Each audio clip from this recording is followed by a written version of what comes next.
Hello everyone! Welcome po ulit sa aking YouTube channel, Quezon Province Realty TV. Okay, it's me again, Miss Geraldine Villarasa.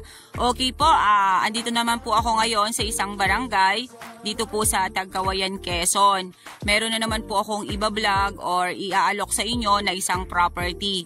Siya naman po ay 7 hectares. Then mula po doon sa town proper ng Tagkawayan hanggang dito po sa aking kinatatayuang to, nasa 5 kilometers po ang layo niya. Then yun nga po kaninang nakita nyo sa vlog ko, sa video ko na mga kalsada, cemented road then rough road po naman papunta po dito sa may malapit sa property. Ano po? Then yung pong property sa ngayon po, ito pong kalsada na yan na natututukan ng aking camera, yan po yung naka-propose na barangay road po dito. Then, yan po naman yung papunta nga po doon sa 7 hectares. Okay po, sa ngayon po, lalakarin ko po yung barangay road na nakapropose kasi medyo po maputek. Umulan po nung mga nakarang araw kaya hindi po makakapasok ang aming motor. Okay po, tara po at lalakarin po natin ang kalsada ng 7 hectare ng Tagkawayan, Quezon. Okay po, ayan po. Ito po yung sinasabi ko sa inyo na nakapropose na kalsada. Although ito po ay nasudsud na talaga dati pa, nga lang po ay nasira po ng mga paragos ng kalabaw kaya ganyan po pa ang itsura niya. Ito po ay napakalapit po sa town proper. Dalawa po ang kalsada dito na pwede nating pasukan. Doon po sa kabila ay medyo malayo-layo po ang daan. Then dito pong aking dinaanan ngayon, kanina, yun po ang medyo malapit sa town proper. Ano po, ito po ay malapit na malapit po sa bayan. Kumbaga po siya po ay kasama po sa poblasyon. Ito pong area na to. Okay po, ito po yung kalsada na nakapropose dito. Dito po sa part na to na aming nilalakaran, hindi pa po talaga siya nasudsod na katulad po dun sa bungad kanina.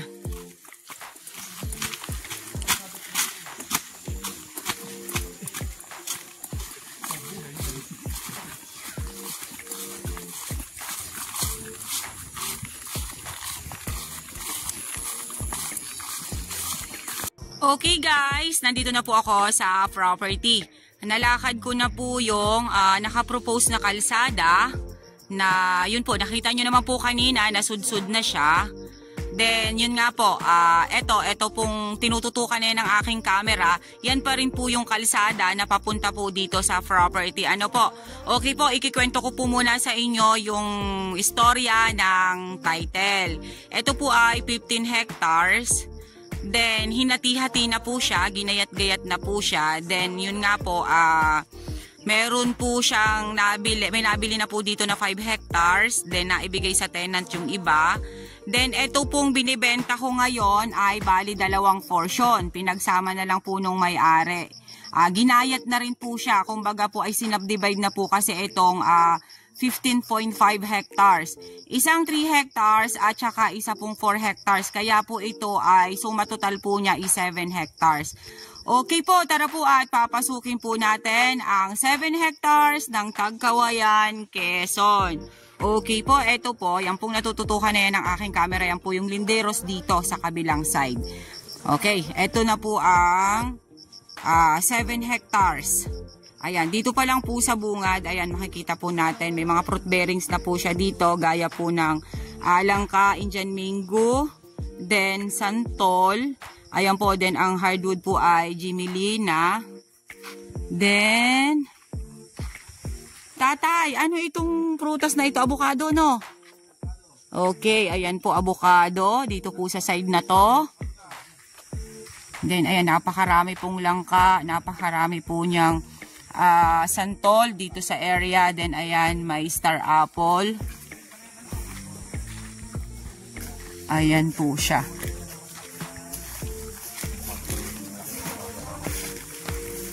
Ayan, avocado again dito sa side na to.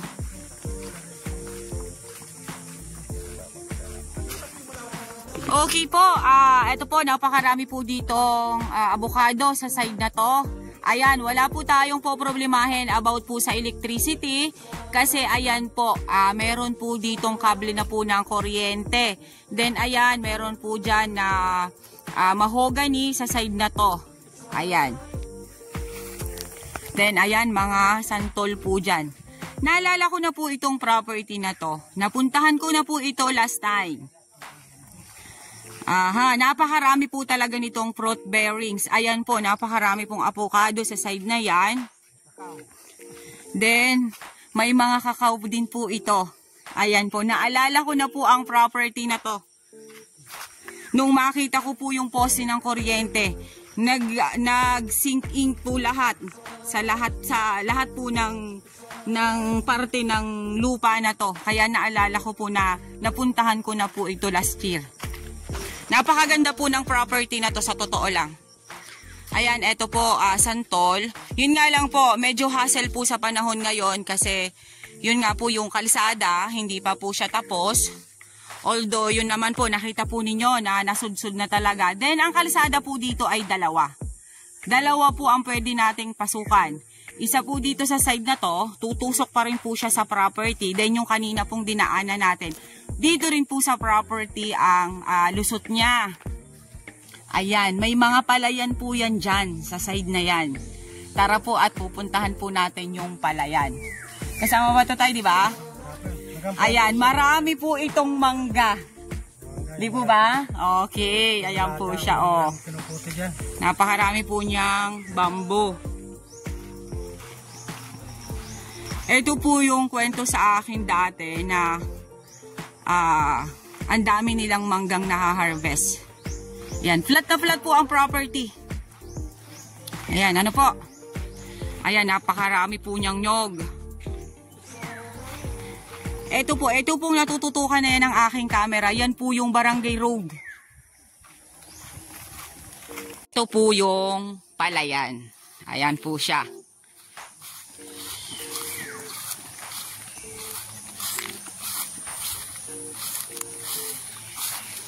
Ayan, napakaganda po, di ba? Oh, para po siyang rice terraces. Ayan po yung side na yan. Yan, kasama pa rin po yung may manggang yun na malaki. Ayan, kahit po pikit ako, kaya ko na po itong i-vlog, ilakarin, i-vlog itong property na to kasi po naikot ko po ito last time. Ayan, napakaganda po ng areang to. Ito po yung poste ng kuryente. Ito po'y malapit na sa poblasyon. Pag dito po sa dinaanan namin, medyo may distansya pa po sa town proper. Pero pag dito po naman sa kabila, kasi sinusudsud na rin po dito sa kabilang side, yun po, mas malapit po dito. Ayan, napakarami po niyang santol dyan sa side na yan. Then ayan, meron din po dyang mga dalanghita at kakao. May rambutan din po dyan sa loob na yan, kung di po ako nagkakamali. Kasi, nung pong last time na pumunta ako dito, may mga rambutan po dyan. Ayan, napakaganda po nung area, oh.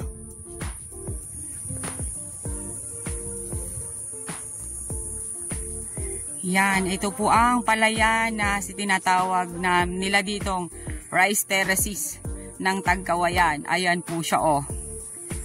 Hindi na po siya ginagalaw yung palayan, sa totoo lang po. Nung pong last na mapuntahan ko ito, mabisit ko po ito, ganyan na rin po siya. Ayan, napakaganda po nung area. Oh, ha? Punong-puno po talaga ito ng fruit bearings dito sa kabilang side na to. Yun nga po, pagpasok ko pa lang po dun sa bungad, talagang napakarami po niyang fruit bearings. Ayan po, dito naman po sa side na yan, ayan. Meron pa rin po ditong mga dalanghita. Then, ito po ay guyabano. Then, ayan, mga santol, mga mahogany ang nandito po sa side na to. Langka, ayan po ang fruit bearings dito. Ayan. Ang titulo po nito is TCT title, buhay po ang nasa titulo. Ano po?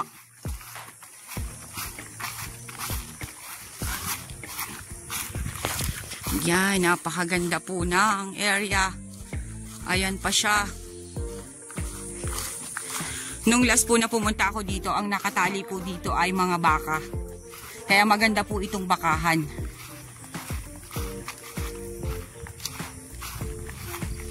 Malaki po ang 7 hectares. Kaya hindi po natin siya maiikot ng lubusan kasi talaga po siya ay malaki.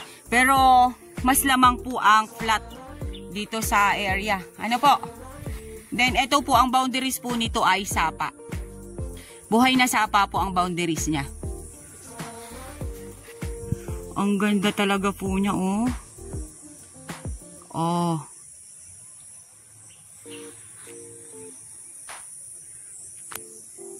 Kanina po talaga nung makita ko po yung poste ng kuryente, nagbalik tanaw po ako. Kumbaga po yung lahat po ng nadaanan ko dito sa property na to ay bumalik sa isipan ko. Sabi ko, ito na nga yung property na napuntahan ko last time.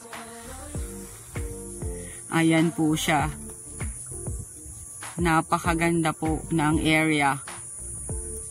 Wala po pati tayong problema dito sa tubig. Ano po, kasi mababaw po ang tubig dito sa area. Maghukay ka lang po or magtusok. Ayan na po. Meron na po.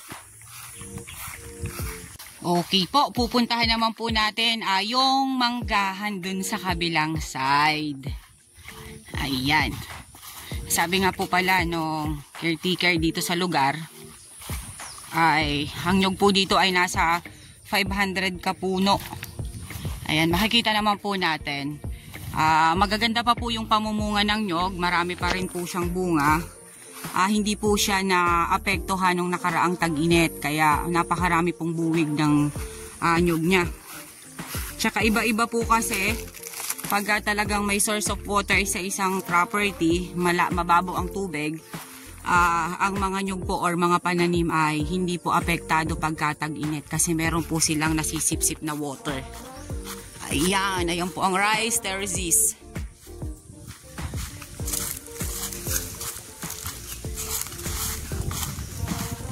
Okay. Pupunta po tayo doon sa manggahan.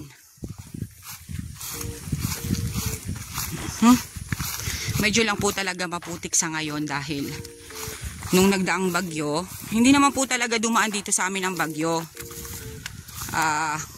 Umulan lang po siya, pero hindi naman po ganun kalakas. Nga lang, ay dito po sa amin sa Quezon, pagka umulan, talagang maputik na po.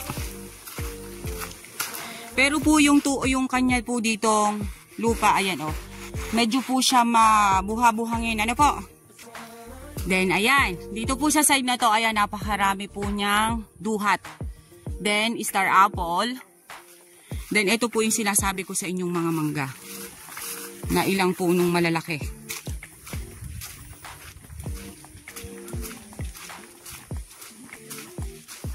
Yan.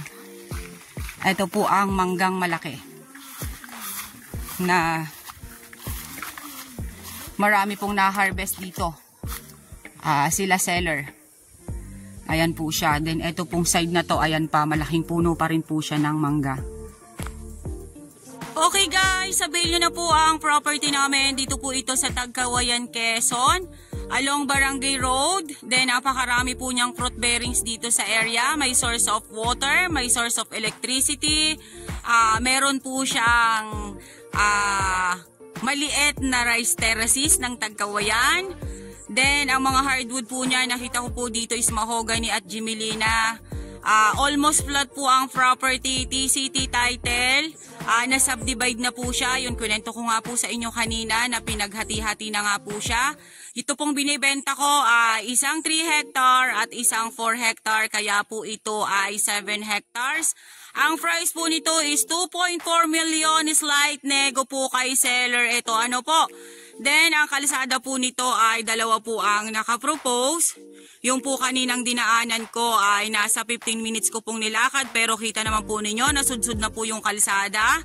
Then dito naman po sa kabilang side ay mas malapit po. Ito po ay napakalapit po sa bayan po mismo ng Tagkawayan, Quezon.